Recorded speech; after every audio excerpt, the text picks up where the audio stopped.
제1권 난세의 강, 제구장 떨어지는 별. 병 주고 약 주고 얼핏 생각하면 이해할 수 없는 일이다.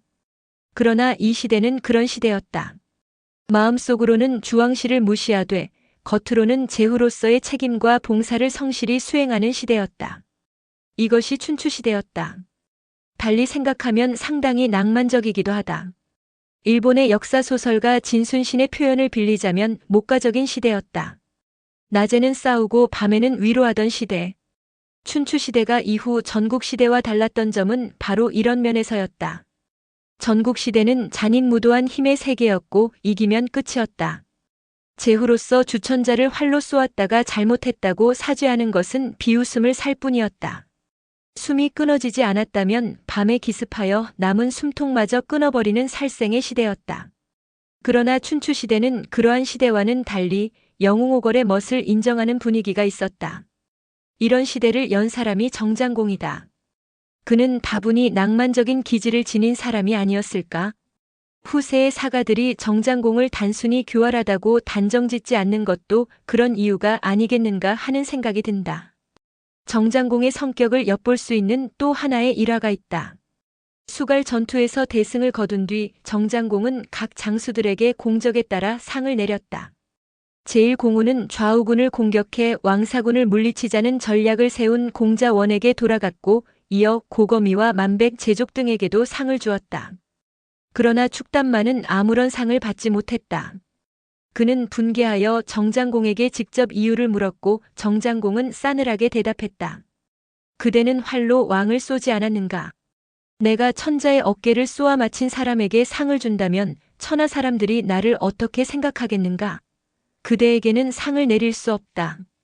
집으로 돌아간 축담은 분하고 원통하여 화병이 치밀어 죽고 말았다. 축담의 죽음 소식에 정장공은 많은 비단과 곡식을 보내 장례를 후히 치르게 했다. 그의 냉엄한 면을 드러내는 일화이다.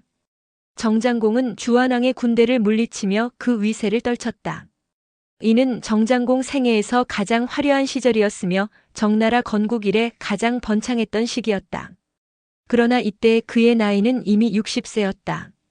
이듬해 제나라가 북융 혹은 산융이라 불리는 이족의 침공을 받으며 새로운 위기가 닥쳤다. 북융의 장수 대량과 소량이 군사 1만을 이끌고 제나라 경계를 침범해왔다. 당시 제나라는 넓은 영토에 비해 군사력이 강하다고 보기 어려웠다. 북융의 공격은 삽시간의 추가 땅을 함몰시키고 역성을 포위하는 위기를 불러왔다. 제2공은 병거와 군사를 집결시켜 역성으로 보내며 동시에 정, 노, 위 세 나라의 원군을 요청했다. 특히 정나라는 제나라와 가까운 동맹국으로 정나라가 어려움에 처했을 때 여러 차례 도움을 받은 적이 있는 나라였다. 정장공은 제2공의 요청에 응할 뜻을 보였지만 나이가 60을 넘긴 그는 직접 군사를 이끌고 먼 길을 나서기엔 무리가 있었다. 그는 세자 호를 불러 명령했다. 이 몸이 가는 것이 옳겠으나 이제 나이가 들 만큼 들었다. 너는 장래 이 나라를 이끌어갈 세자다. 이번 기회에 제나라를 돕는 출병을 통해 전투 경험을 쌓고 여러 제후들과 교분을 쌓아라. 세자 홀은 아버지의 명령을 깊이 새기며 답했다. 명심하겠습니다. 아버님의 명성을 더럽히지 않도록 최선을 다하겠습니다. 곧 세자 홀은 병거 300승을 이끌고 고거미를 부장으로 삼아 밤낮 없이 제나라로 향했다. 이번 파견은 정장공에게도 특별한 의미를 지닌 일이었다. 그는 지금까지 수많은 전투를 치렀으나 모두 정나라의 이익이나 원한 관계에 얽힌 전쟁이었다. 다른 나라를 돕기 위해 군대를 보낸 것은 이번이 처음이었다. 힘만으로는 부족하다. 덕을 베풀어야 한다. 주한왕과의 싸움에서 얻은 교훈이기도 했다. 세자 홀은 빠른 행군 끝에 제나라 수도 임치에 도착했다. 그러나 제2공은 역성을 구원하기 위해 공자원과 공손대중을 거느리고 그곳으로 직접 향한 상태였다. 두 장수 모두 제나라의 공족 출신으로 전투에 능한 인물이었다. 상황이 예상보다 심각해 보였기에 세자 홀은 지체 없이 병거를 돌려 역성으로 향했다. 역성에 도착했을 때 노나라와 위나라의 군대는 아직 도착하지 않은 상태였다. 이때 제2공은 정나라의 구원군이 가장 먼저 도착한 것을 보고 깊이 감격했다. 친히 성에서 나와 세자호를 맞이하며 군사들에게 술과 고기를 넉넉히 내어 배불리 먹였다. 다음 날 제2공과 세자홀은 부경의 군세를 물리칠 전략을 논의하기 시작했다. 세자홀은 다음과 같은 계책을 제안했다. 오랑캐는 용맹하지만 성격이 급하고 탐욕이 많습니다. 그 성격을 이용해 꾀로 유인하는 것이 좋을 듯합니다. 오랑캐와 싸우다 패한 척 도망치면 반드시 그들은 길을 쓰고 쫓아올 것입니다. 공손대중은 자신감 넘치는 목소리로 말했다. 그때 미리 병력을 매복시켜두고 적이 다가올 때 포위하여 공격하면 크게 이길 수 있습니다. 이른바 매복의 계입니다. 제2공은 이에 크게 기뻐하며 고개를 끄덕였다. 훌륭하오. 제나라 군사는 동쪽에서 매복하여 적의 앞을 막고 적나라 군사는 북쪽에서 숨어 적의 뒤를 공격하시오. 머리와 꼬리를 동시에 치면 틀림없이 대승할 것입니다. 곧 명령이 내려졌다. 세자홀은 군사를 이끌고 북쪽 길로 올라가 길 양편에 숨어들었고 공자원은 동문 근처에 군사를 배치해 매복했다. 공손대중에게는 적군 앞으로 나가 싸움을 걸되 반드시 힘을 다하지 말고 도망쳐 적을 유인하라는 지시가 내려졌다. 다음 날 공손대중이 부경군의 영체 앞으로 나아가 도전했다. 부경의 장수 소량은 3,000명의 군사를 이끌고 영체에서 쏟아져 나왔고 곧 양군은 격렬히 맞붙었다. 그러나 공손대중은 몇 차례 싸움을 벌인 뒤 힘에 부친 듯 말머리를 돌려 외쳤다. 퇴각하라. 그의 군사들 역시 명령에 따라 병차를 돌려 동쪽으로 달아났다. 소량은 이 기회를 놓치지 않고 부하들을 독려하며 그들을 추격했다. 이 모습을 멀리서 지켜보던 부경의 총대장 대량도 병력을 모두 동원하여 추격전에 나섰다. 쫓고 쫓기는 상황 속에서 공손대중의 군사들은 동문 근처에 이르렀다. 그 순간 천지를 뒤흔드는 포소리와 함께 금과 북의 울림이 들려왔고 갈대숲에서 매복하고 있던 제나라 군사들이 뛰쳐나와 부경군을 향해 덮쳤다. 이끌고 있던 공자원이 신호와 함께 공격을 개시했다. 부경의 군사들은 매복 공격에 크게 놀라 혼란에 빠졌고 소량은 급히 말머리를 돌려 도망쳤다. 적의 계략에 속았습니다. 빨리 퇴각해야 합니다. 소량은 대량에게 외쳤다. 대량은 침착하게 대답했다. 내가 앞길을 뚫어라. 내가 뒤를 막겠다. 그러나 사기는 이미 꺾였고 부경의 군사들은 제나라 군사들에게 포위되어 대부분 사로잡히거나 전장에서 목숨을 잃었다. 살아남은 부경군은 겨우겨우 작산에 도달해 숨을 돌릴 수 있었다. 대량은 땀을 닦으며 말했다. 여기에서 잠시 쉬자. 그들은 불을 지피고 밥을 짓기 시작했다. 모두들 배가 고파 지친 몸을 나무 등걸에 기대었다. 냄비 속의 밥이 익기를 기다리는 침묵이 산기슭을 감싸고 있었다. 군사들의 숨소리와 함께 뜸이 들려는 순간 조용했던 사방에서 갑작스럽게 천지를 울리는 함성이 터져나왔다. 적나라 상장 고거미가 여기서 기다린 지 오래이다. 부경군의 머리 위로 날카로운 호령이 떨어지며 한 무리의 병차가 언덕 너머에서 쏟아져 내려왔다. 대량과 소량은 순간 얼어붙었다. 군사를 지휘할 틈도 없이 허겁지겁 말에 올라 북쪽으로 내달렸다. 장수들이 이러하니 병졸들은 말할 것도 없었다. 냄비, 밥, 창이며 방패며 모든 것을 내팽개친 채 두 다리의 의지에 목숨을 걸고 달아났다. 요놈들. 호랑이 수염을 휘날리는 고거미는 우악스러운 풍채와 위압감으로 눈만 뜨면 적을 꿰뚫을 듯 했다. 그는 부경군을 가차없이 몰아붙였다. 마치 짐승을 쫓는 사냥꾼 같았다. 혼비백산하여 몇 마장을 달아나던 부경군이 겨우 숨을 고를 틈도 없이 다시 한번 앞에서 거대한 함성이 솟아올랐다. 대량과 소량의 얼굴은 순식간에 창백해졌다. 그들 앞에 병차 위에서 천둥 같은 눈빛을 뿜으며 적나라 세자홀이 수천 군사를 거느리고 우뚝 서 있었다. 절망과 공포가 부경군의 군사들 사이를 휩쓸었다. 오랑캐는 무기를 버리고 항복하지 못할까? 세자홀의 우렁찬 외침은 부경군 병사들에게 천둥 소리처럼 들렸다. 이미 공자원과 공손대중의 군대가 뒤를 바짝 쫓아오고 있어 도망칠 길조차 쉽지 않았다. 설상가상 앞뒤로 적에 포위된 부경군은 혼란에 빠져 갈팡질팡하다가 결국 사방으로 흩어져 도망쳤다. 칼과 화살, 창에 쓰러지는 자들이 속출했고 무기를 버리고 항복하는 자들도 부지기수였다.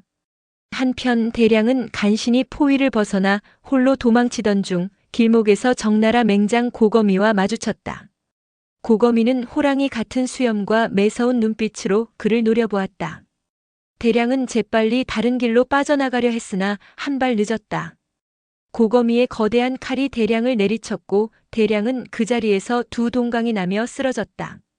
싸움은 이제 더 이상 전투가 아니었다. 제와 정연합군에게는 그저 사냥처럼 느껴졌다. 체포된 북용 병사만 해도 수백 명이 넘었다. 결국 세자홀은 대량과 소량의 목을 비롯해 사로잡은 병사들을 모두 제2공에게 바쳤다. 제2공은 그 공에 감격하며 말했다.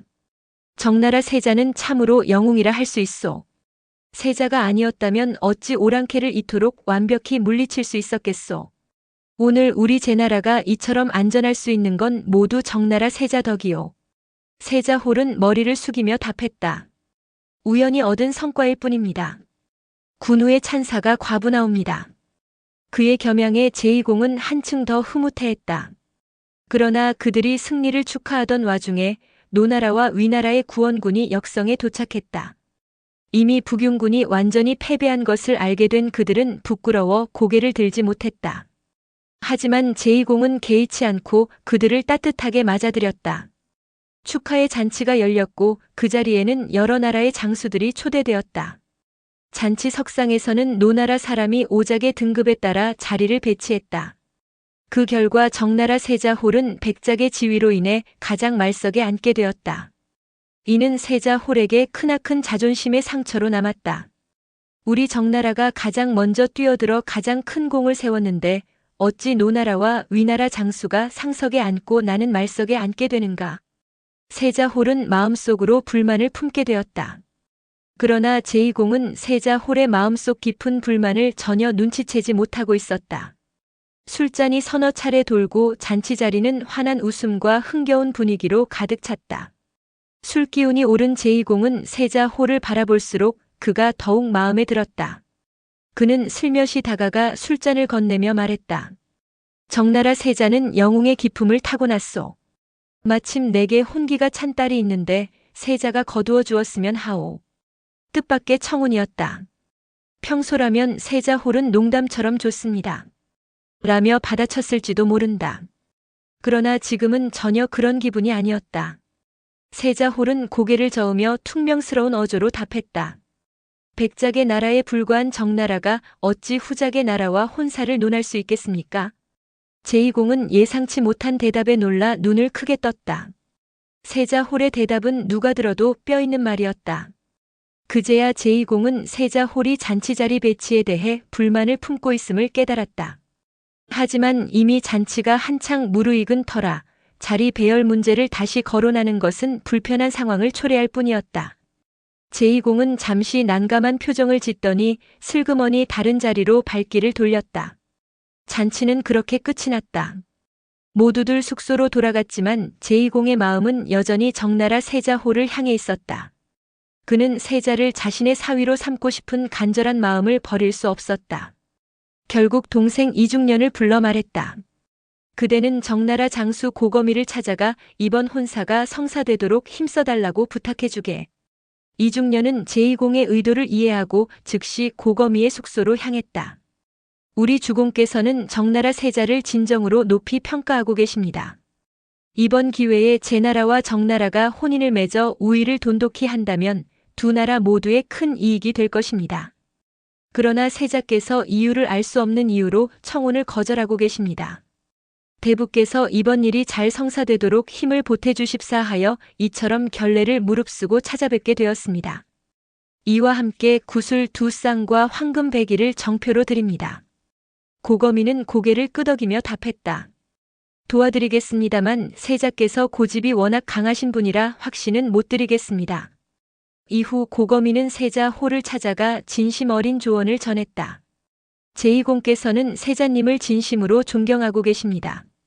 두 나라가 혼인을 통해 관계를 돈독히 한다면 이는 세자님께도 앞으로 큰 도움이 될 것입니다. 부디 심사숙고해 주시길 바랍니다. 그러나 세자홀은 한번 마음에 품은 감정을 쉽게 잊지 못하는 성격이었다. 그날 밤 세자홀은 잔치 자리에서의 불쾌한 기억을 떨쳐내지 못한 채 혼잣말처럼 중얼거렸다. 나는 군명을 받고 제 나라를 구원하러 왔소. 다행히 임무를 성공적으로 마쳤으나 만약 이곳에서 공로를 내세워 아내를 얻었다고 하면 세상 사람들은 나를 손가락질할 것이오. 나는 그런 수모를 감당할 수 없소. 다음 날 아침 이중년이 다시 세자홀을 찾아와 설득하려 했으나 세자는 고개를 가로저으며 단호하게 말했다. 부모의 허락 없이 혼담을 결정하는 것은 예에 어긋납니다. 저는 오늘 당장 정나라로 돌아갈 것입니다. 세자의 고집스러운 태도에 제2공의 얼굴이 굳었다. 그는 울분을 터뜨리며 외쳤다. 내 딸에게는 아무 허물이 없는데 어찌 신랑감이 너 하나뿐이란 말이냐. 제2공은 분노를 억누르지 못하고 자리에서 벌떡 일어나 버렸다. 결국 세자홀은 제나라의 대승에 크게 이바지하고도 작은 문제 하나로 인해 제2공의 미움을 사게 되었다. 정나라와 제나라의 관계는 그로 인해 점점 멀어졌다. 세자는 본국으로 돌아와 제나라에서 있었던 일을 그대로 정장공에게 아뢰었다. 정장공은 아쉬움을 느끼면서도 담담히 말했다. 제나라 외에도 좋은 혼처는 얼마든지 있다. 이 일로 마음 쓸 필요는 없다. 하지만 상경 제족은 이 사태를 심각하게 여겼다. 그는 고거미를 불러 호되게 책망했다. 지금 주공의 아들들 중 공자 돌, 공자 의, 공자 미는 다음 군호 자리를 엿보고 있소. 이런 혼란 속에서 세자가 제나라 같은 강국과 혼인했다면 나라의 기반을 더욱 다질 수 있었을 것이오. 그런데 어찌 이런 기회를 놓쳐버렸단 말이오. 굴러들어온 복을 어째서 발로 찬 것이오. 억울한 표정을 지은 고거미가 변명했다. 저 역시 여러 차례 세자를 설득했습니다만 세자께서 워낙 고집이 세시어 제 말을 들으려 하지 않으셨습니다. 제가 어떻게 더 했겠습니까? 제족은 깊은 한숨을 쉬며 말했다. 아, 이제 우리 정나라의 앞날은 혼란 속으로 빠져들겠구나. 그는 멀리 하늘을 바라보며 길게 탄식했다. 한편 고거미는 제족의 탄식을 듣고도 오히려 속으로 기뻐했다. 그는 단순히 정장공의 부하 장수였던 것에 그치지 않고 정장공의 아들 공자미와도 깊은 연을 맺고 있었다. 그가 다음 후계자인 세자홀 대신 공자미를 따르게 된 데에는 나름의 이유가 있었다. 과거 병권을 책임지던 공자여가 세상을 떠났을 때 정장공은 고거미를 후임으로 세우려 했다. 하지만 세자홀은 이를 강하게 반대하며 정장공에게 충원했다. 고거미는 성격이 간특하고 믿을 수 없는 자입니다. 병권을 맡기기에는 부족한 인물입니다. 결국 정장공은 고거미 대신 공자원에게 군사 지휘권을 맡기고 고거미는 악영으로 머물러야 했다. 이 일이 있은 후 고거미는 세자홀에 대해 깊은 원망을 품게 되었고 무예를 좋아하는 공자미에게 점점 더 가까이 다가갔다. 정나라 앞날이 큰 어지러움에 빠지겠구나. 제족의 이 예언 섞인 탄식은 고거미에게는 희망의 메시지로 다가왔다. 그가 생각한 어지러움은 바로 군위계승 다툼을 의미했다. 이는 세자 홀의 지위를 위태롭게 만들 가능성을 뜻하며 그가 섬기는 공자미에게도 기회가 올 수 있다는 의미였다. 자중하며 때가 오기를 기다립시다. 고거미는 공자미에게 더욱 가까이 다가가 의미심장한 말을 자주 던졌다. 이러한 둘의 관계는 세자 홀의 귀에도 들어갔다. 세자 홀은 본능적으로 고거미를 싫어했다.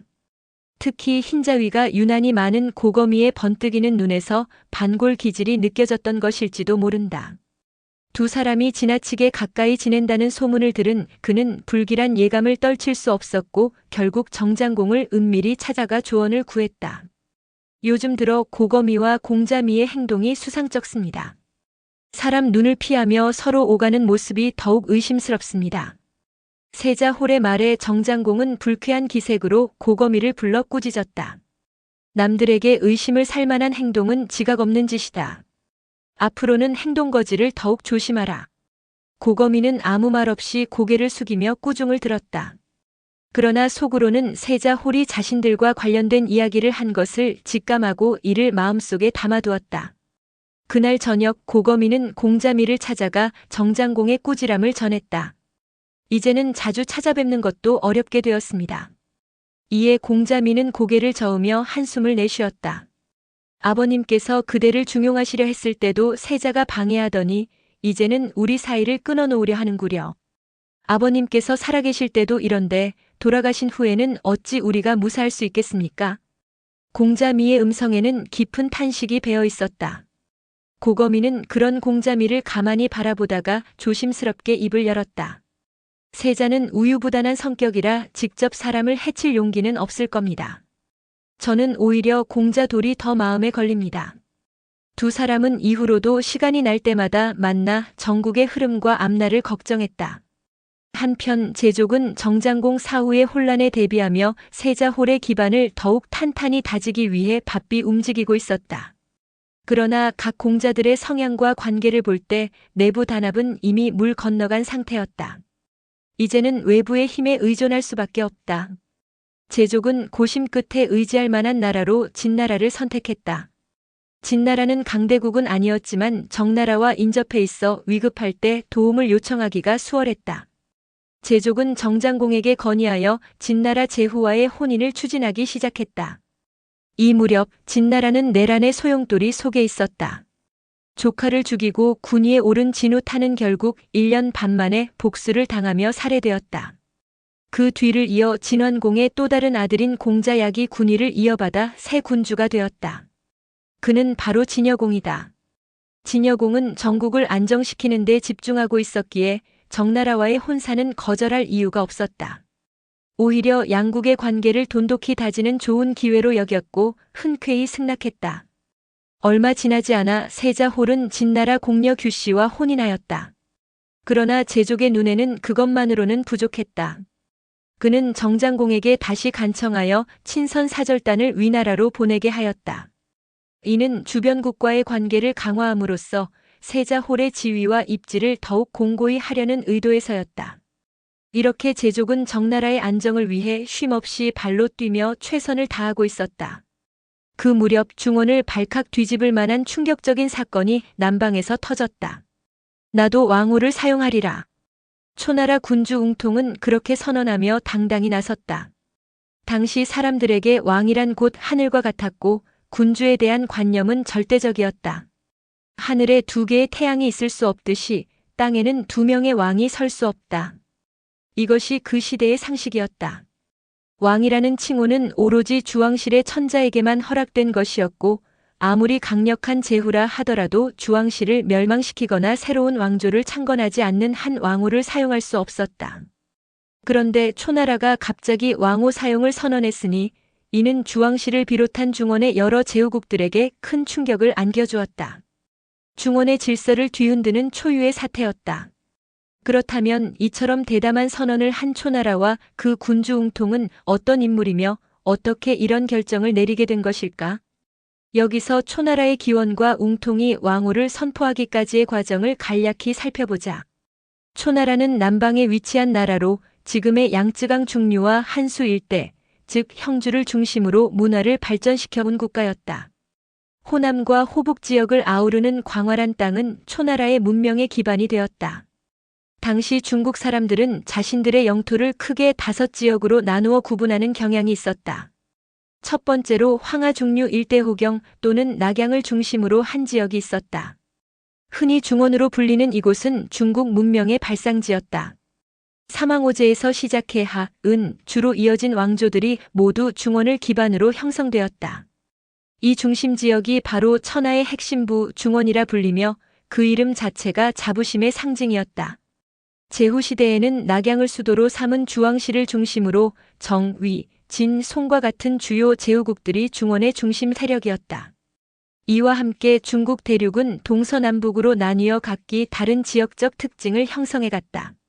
크게 보자면 중원의 한족을 제외한 모든 이민족을 오랑캐로 간주하여 동쪽은 동이, 서쪽은 서융, 남쪽은 남만, 북쪽은 북적이라 부르곤 했다.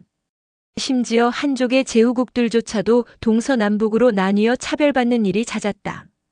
이들 사방의 제후국들을 살펴보면 동쪽에는 제와 노가 자리 잡고 있었으며 서쪽에는 강력한 군사력을 지닌 진이 위치해 있었다. 남쪽으로는 초가, 북쪽에는 진과 연이 각기 독립적인 세력을 형성하며 자리하고 있었다. 물론 이들 제후국들은 이족이라 불리는 오랑캐는 아니었다. 하지만 낙양을 중심으로 한 중원에 비해 자긍심이 적고 주왕실로부터 차별 대우를 받은 것은 분명했다. 그 중에서도 특히 남방에 위치한 초는 형만, 곧 형 땅의 오랑캐라 불릴 정도로 심한 멸시와 냉대를 받았다. 이는 초나라 인구의 대부분이 한족이 아니었을 가능성이 크다는 점에서 비롯되었을 것이다. 초 사람들의 기질도 한족과는 크게 달라 매사에 필사적이고 끈질기며 용맹한 성향을 보였다. 호남 사람들과 싸우지 마라. 오늘날까지도 이러한 말이 전해질 정도로 호북과 호남 사람들은 강한 전투 본능과 끈기를 가지고 있었다. 이는 중원의 지속적인 멸시와 차별로 인해 형성된 생존 본능이었을 것이다. 사마천의 사기에 따르면 초나라의 조상은 오제 중 한 사람인 전후까지 거슬러 올라간다고 한다. 그러나 이 계보는 신뢰할 수 없는 후대의 조작일 가능성이 크다. 초나라의 역사가 명확해지는 시기는 주문왕의 시대로 이때 주궁이라는 인물이 주문왕의 후견인을 맡았다는 기록이 있다. 주궁은 주문왕이 어릴 적 그의 보육을 책임졌던 것으로 보이지만 그는 일찍 사망했다.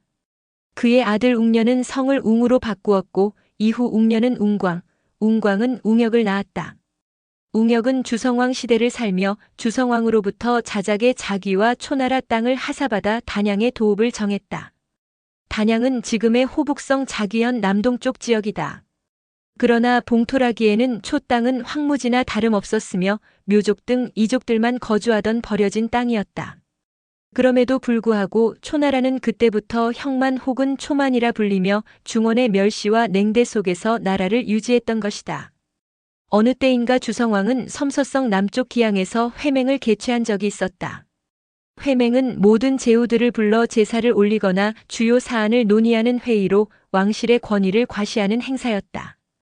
당시 주왕실의 전성기였던 주성왕 시절 이러한 회맹을 무시하고 불참할 경우 주왕실의 토벌을 각오해야만 했다. 그때 초나라 제후인 웅역도 어김없이 기양으로 달려갔지만 이 자리에서 평생 잊을 수 없는 치욕을 겪었다. 기양 회맹의 본래 목적은 제사를 올리는 것이었으나 웅역은 제사 의식에 참가할 자격조차 부여받지 못했다. 형만, 즉 오랑캐로 간주되었기 때문이다. 모욕은 여기서 그치지 않았다. 초나라 제후는 요를 지켜라. 요란 화톡불을 의미했다. 웅역은 제사에 참석하지 못한 채 불을 피우고 지키는 일만 맡았다. 초나라 사람들은 그들만의 독특한 문명과 강한 자긍심을 가지고 있었기에 이러한 대우는 단순히 불쾌함을 넘어 가슴속 깊은 분노를 일으켰다. 하지만 웅역은 이를 꾹 참으며 끝까지 요를 잘 지켰고 이후 초나라로 돌아와 결의를 다졌다. 내가 참은 것은 우리가 약하기 때문이다. 나의 후손들은 반드시 힘을 길러나와 같은 모욕을 당하지 않도록 하라. 이 말은 웅역이 죽을 때까지 입버릇처럼 내뱉던 말이었다. 이후 세월이 흘러 주왕실의 권위는 점점 쇠락하고 초나라는 이를 악물고 힘을 기르며 세력을 키웠다. 초나라의 주요 영토는 한수와 장강이 만나는 지점을 중심으로 형성되었으며 지금의 무안으로 이어진다. 한구로 알려진 이 지역은 초나라 입장에서 북방의 문명을 받아들이는 통로가 되었다. 초나라는 자신의 야성적인 힘과 중원에서 흘러오는 문명을 결합하여 점점 강대해졌다. 주왕실이 쇠퇴하고 주의왕 시대에 이르러 급격히 약화된 시점에서 초나라를 이끈 수장은 웅거였다. 그는 웅역의 5대 손으로 야망 넘치는 지도자로 초나라의 부흥을 주도하였다. 웅거는 뛰어난 정치적, 군사적 수완을 발휘하며 장강과 한수 일대의 백성들을 자신의 영향권 안으로 끌어들였다. 초나라의 세력이 점차 강대해지면서 웅거는 자신감에 차 있었다. 그러나 그는 여전히 오대조 웅역이 기양 회맹에서 겪었던 모욕을 결코 잊지 않고 있었다. 이제야 주왕실에 복수할 수 있게 되었다. 웅거는 이렇게 말하며 과감하게 자신의 세 아들을 왕으로 봉했다. 큰아들 강에게는 구단왕, 둘째 아들 홍에게는 아광, 막내 아들 집자에게는 월장왕의 칭호를 하사했다. 당시 왕은 단 하나뿐이어야 한다는 엄격한 관념을 뒤엎은 이 행보는 천지개벽에 비유될 만큼 충격적이었다. 동시에 이는 주왕실에 대한 정면 도전이었다. 주왕실은 크게 분노하며 문책사자를 초나라로 파견했지만 웅거는 오히려 더 큰 소리로 맞받아쳤다. 나는 형만이다. 중원의 칭호에는 더 이상 얽매이지 않겠다. 나는 오랑캐이기 때문에 주왕실의 관례 따위는 모른다. 이것은 배짱 넘치는 독립선언이었다. 웅거의 막무가내식 대응에 주왕실은 어이가 없어 했는지 아니면 초나라를 정벌할 힘이 없었던 것인지 결국 초나라의 왕호 사용에 대해 묵인하는 모습을 보였다. 참으로 오랑캐는 못 말리는구나. 주왕실은 이렇게 비아냥거리며 상황을 방관했지만 사정은 주여왕 시대에 이르러 급변했다. 주여왕은 한마디로 폭정으로 유명한 인물이었다. 그의 통치는 백성들의 반란을 야기했고 결국 궁성에서 추방되어 소위 공화시대를 낳은 주역이기도 했다. 이로부터 그의 통치력이 얼마나 파행적이었는지 짐작할 수 있다. 하지만 초나라에게만큼은 그 포악한 주여왕이 엄청난 위협으로 다가왔다. 웅거의 야망과 초나라의 독립적인 세력이 그와 맞닥뜨리며 긴장감이 고조되었다. 주왕실은 초나라가 왕호를 사용하는 것을 빌미로 언제든 공격할 가능성이 있었다. 웅거는 그 위협을 감지하고 겁을 먹었다. 그는 재빨리 자신의 아들들에게 내렸던 왕의 칭호를 모두 거두었다. 이로부터 초나라는 더 이상 왕호를 사용하지 않았으며 한동안 조심스럽게 그 권위에 도전하지 않았다. 시간이 흘러 초나라에도 많은 변화가 있었다. 여러 대를 거치며 초나라에는 새로운 수장 웅통이 등장했다. 웅통은 적자가 아니었다. 그는 자신의 형의 아들, 조카를 죽이고 스스로 군위에 오른 야심 많은 인물이었다. 강포한 천성과 냉혹한 수완을 가진 그는 왕호를 사용했던 웅거를 자신의 조상 중 가장 자랑스러운 인물로 여기며 존경했다. 이때 주왕실은 약화된 시점에 있었고 주한왕이 왕위를 차지하고 있었다. 정장공이 중원 일대를 제압하던 시대로 춘추시대가 서서히 시작되고 있었다. 중원으로 진출하리라. 웅통이 조카를 죽이고 초나라의 권력을 차지한 직후 그는 이 야심찬 일성을 선언했다. 그는 정장공이 중원의 무법자처럼 활약하는 모습을 관찰하며 그의 약탈적 행보를 흥미롭게 지켜보았다. 그런 와중에 주한왕이 대군을 일으켰다가 정장공에게 패해 도망쳤다는 소식을 접하게 되었고 웅통은 이를 계기로 더욱 자신감을 가졌다. 주왕실은 약해지고 제후들은 제멋대로다. 지금이야말로 내가 일어설 때이다. 그는 이렇게 선언하며 초나라와 이웃해 있던 수나라의 제후에게 서신을 보냈다. 수나라는 장강 지류 운수유역에 자리 잡은 희성의 후장 나라로 주왕실과 긴장 관계에 있는 중원의 한 나라였다. 웅통이 수나라에 보낸 서신은 사기에 기록되어 있으며 다음과 같은 내용을 담고 있었다. 나는 형만이다. 지금 중원의 제후들을 보니 모두 왕실을 배반하고 서로를 침범하며 사륙을 자행하는 등 혼란스러운 모습을 보인다. 이에 나는 약간의 군대로서 중원 지방 정치에 관여하려고 한다. 다만 나의 자기가 너무 낮으니 그대는 초나라를 위해 왕실로 가서 자귀를 높이고 오라. 이는 곧 중원 진출을 알리는 선전포고였다. 수나라는 강국이 아니었기에 웅통의 위협에 굴복했고 수우는 즉시 왕실로 달려갔다. 그러나 주왕실이 웅통의 자귀를 높여달라는 요구를 들어줄 리 없었다. 오랑캐 주제에 주한왕은 콧방귀를 뀌며 초나라의 요청을 무시하고 거들떠보지도 않았다. 웅통은 분노를 참지 않았다. 주왕실이 우리 초나라를 높여주지 않는다면 내 스스로 높이겠다. 결단을 내린 그는 곧바로 수나라를 공격했다. 이어 한동, 한중 동쪽 일대의 나라들을 정복하여 모두 초나라의 속국으로 만들었다. 그리고 천하를 향해 당당히 선언했다. 이제부터 나는 왕이다. 이 선언과 함께 웅통은 초무왕이라 불리게 되었다. 이후 초나라는 대대로 왕의 칭호를 사용하며 춘추시대의 제후국 중 유일하게 왕호를 사용한 나라로 기록되었다. 이 사건은 주왕실 연호로는 주한왕 16년, 정나라 연호로는 정장공 40년, 서력으로는 BC 704년에 해당하는 일이다.